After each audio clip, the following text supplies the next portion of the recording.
Okay, let's talk about something that sounds completely made up but isn't. Picture this. You fall into deep water, fully clothed. What's the one thing you're sure is pulling you down? It's gotta be your trousers, right? Well, what if I told you that same pair of trousers could actually, literally, save your life? Let's get into it. Yeah, it's a question that totally flips the script on what we think we know about survival. The very thing that feels like an anchor could become your personal life raft. So, how on earth is that even possible? Well, the answer is surprisingly simple, and it all comes down to a little bit of physics. So, let's set the scene. 1 second you're walking along, totally fine. The next, you're in the water.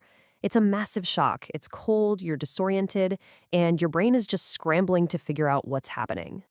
And the very first thing you feel is that weight. Your clothes, especially something like a pair of jeans, are now soaked. They're heavy, they're clinging to you, and it feels like they are physically pulling you under. Panic is the most natural reaction in the world, but fighting that feeling, well, that's your first and most important move. Okay, now here's where your entire mindset has to shift.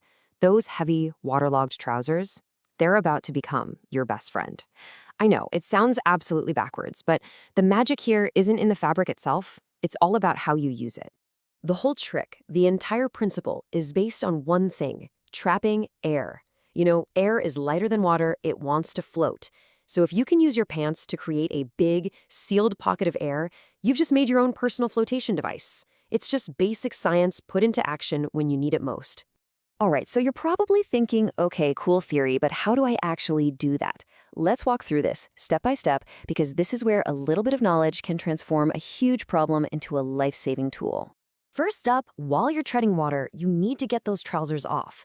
Yeah, it's gonna be a little awkward, but it's totally crucial. As soon as they're off, do the zip up and button the fly. You're basically closing the front door so the air can't escape. Then, grab the ends of both legs and tie them together in a good, tight knot. You want that seal to be as strong as you can make it. So now what you have is this weird-looking loop with a big opening at the waist.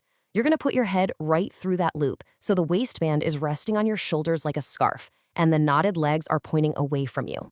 This position is everything for this next and final part, filling it with air. Now, what's really cool here is you've got options. Two of them, actually. There's the gentle method, which is great if you're trying to save energy. You just hold the waist open and splash air and water into it. It'll fill up slowly. Then there's the brute force method. This one's way faster. You lift the trousers out of the water, swing them over your head to catch a ton of air, and then slam the opening down onto the water to trap it all inside. It takes more muscle, but poof, instant inflation. Okay, so